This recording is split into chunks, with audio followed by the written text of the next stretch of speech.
भाटी साहब ने जिस तरह का लेक्चर आप लोगों को सुनाया है, जिस तरह से जोश उन्होंने भरा है, अगर ये भारत माता की जय यहां से 100 किलोमीटर दूर अगर पाकिस्तान ने सुन ली तो मुझे नहीं लगता कि हमें दोबारा 1971 की लड़ाई लड़नी पड़ेगी। तो आज भी हम क्या डाल देंगे और अकेले भाटी साहब ही बाकी है उस पाकिस्तान के लिए। तो मुझे लगता है कि फौज की जरूरत नहीं है। बाड़मेर की धरती के अंदर जो शूरवीर जलहनूद जैसे हुए हैं, ये उन्हीं का धरती है जिस धरती की वजह से हम आप सबके अंदर इतना जोश और जुनून देखते हैं। मैं आप लोगों का ज्यादा समय नहीं लूंगा क्योंकि मुझे पता है कि आप लोग अपने इंपॉर्टेंट काम को छोड़कर, बच्चे अपनी पढ़ाई छोड़कर, एनसीसी के बच्चे अपना इंपॉर्टेंट काम छोड़कर यहाँ हमारे साथ बैठे हुए हैं। लेकिन इस 1971 वॉर के बारे में, जिसको आज हम विजय दिवस के नाम से जाना जाता है, कुछ पहली चीजें जो हुई थी इस लड़ाई के अंदर, उन 4-5 चीजों से मैं आप लोगों को अवगत कराना चाहता हूं। आप लोगों ने 71 वॉर के बारे में बहुत सुना होगा, बहुत पढ़ा होगा। अब मानिक शाह मूवी भी आ गई है तो आपने वो भी देखी होगी, मैं उम्मीद करता हूं। लेकिन ये जैसा कि मेरे से पहले स्पीकर ने बोला कि कभी भी ऐसा नहीं हुआ है कि इंडिया ने किसी दूसरे दुश्मन का आक्रमण किया हो। वो तभी हुआ है जब हमारे को किसी ने छेड़ा या हमारी धरती के ऊपर किसी ने आंख उठा के देखी हो। और जब भी ऐसा मौका हुआ है तो हमने उसका मुंह तोड़ जवाब दिया है, इसमें कोई शक नहीं है। आप इतिहास उठा के देख सकते हैं। इस 71 की लड़ाई के अंदर, जो लड़ाई सिर्फ 10 दिन के अंदर खत्म हुई थी, ये पहली ऐसी लड़ाई है जिसमें 10 दिन के अंदर हमने 2 देशों को विभाजित कर दिया था।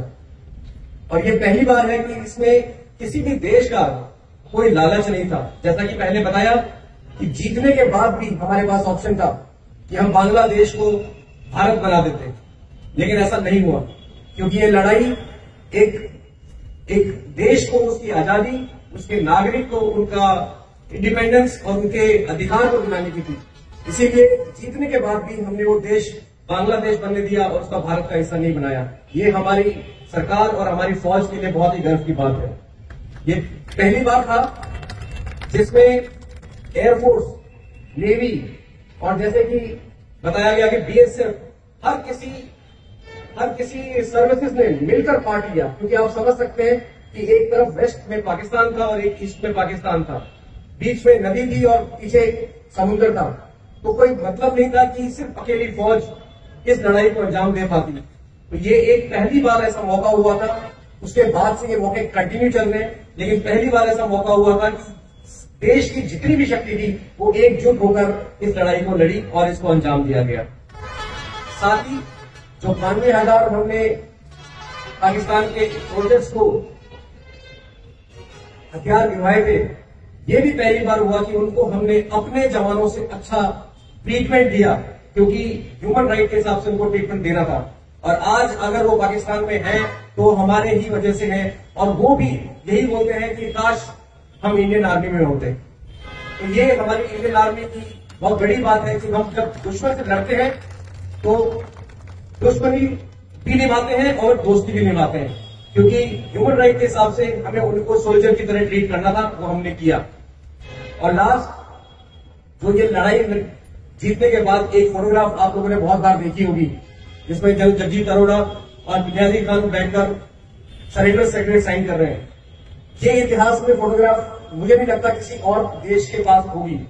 तो हमारा एक ऐसा देश है जिसके पास ये ऐसी फोटोग्राफ है, और मैं गर्व से कहता हूं कि इस फोटोग्राफ को दिखाकर हम आगे भी अपने देश को इसी तरीके से रक्षा करते रहेंगे। इसके अलावा 1971 के बारे में मैं ज्यादा नहीं बोलूंगा, लेकिन आप सबसे बस ये कहना चाहता हूं कि आप लोग जो यहां बैठे हैं, मेरा ये मानना है कि आप लोग हमारी शक्ति है।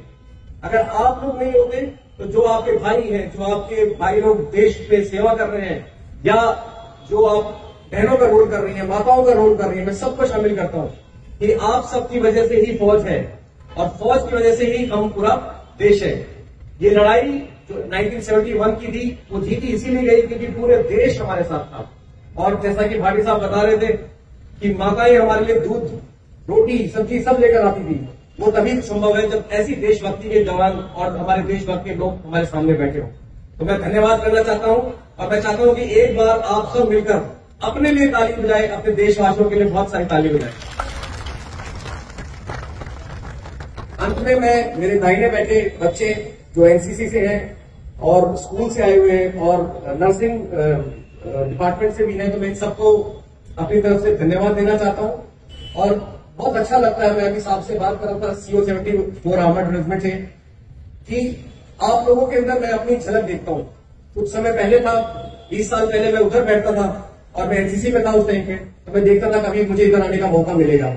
तो मैं उम्मीद करता हूं कि आप में से काफी लोग इस तरफ आएंगे और देश की सेवा करने का मौका लेंगे। लेकिन इसी सांस में मैं दोबारा एक और बात कहना चाहता हूं कि देश की सेवा सिर्फ फौज में रह के नहीं होती है। देश की सेवा हर कोई जवान, हर कोई देशवासी अपनी अपनी जगह पे कर रहा है। तो ये मत समझिए कि अगर आपको देश में फौज में आने का मौका नहीं मिला तो आप देश की सेवा नहीं कर रहे हो। चाहे आप मेडिकल हो, आपने वैक्सीन वॉर देख ली है, कोरोना हुआ था तो हमारे सबसे बड़े जो सैनिक थे वो हमारे डॉक्टर्स थे। अगर कुछ और होता है, अगर कैलामिटीज आती है तो हमारे इंजीनियर्स हमारे देश के सबसे बड़े रक्षक बन जाते हैं।